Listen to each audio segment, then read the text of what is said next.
For this problem, they just want us to find the derivative of this function. So what I'm going to do here is I'm going to pull out a 1/3.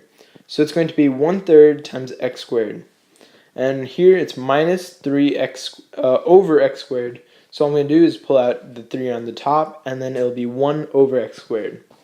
The last thing I'm going to do is anytime you have something over x squared or to any power, you can rewrite it as a negative exponent. And these two are equivalent.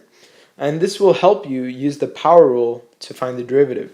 So the power rule just states that if you have a variable such as x and you have a power such as 2, you can bring that power down and then subtract that power by 1.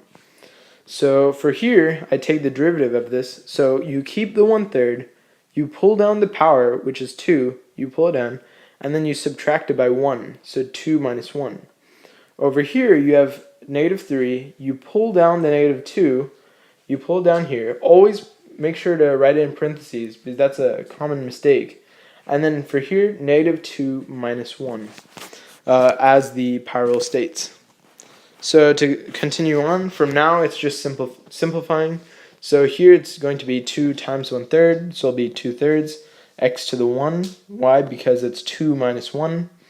Over here, remember it's in parentheses, so if we keep it as 3 times -2, it'll be -6, and once again keep it in parentheses. And then here, x, -2 minus 1, well that's going to be -3. And then continuing on, just simplifying, 2/3 x, because x to the just 1 is the same as just, you can write it as that.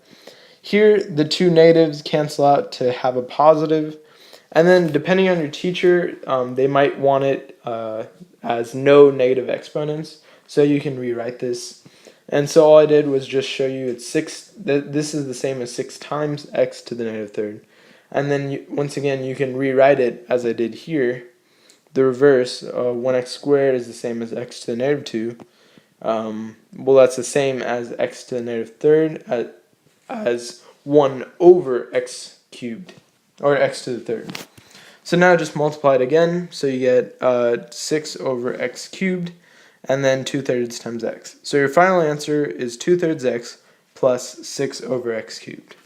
It depends on your professor or teacher, what they exactly want. Some people are okay with having negative exponents, others want you to simplify. You just have to make sure. So I hope that helped, and thanks for watching.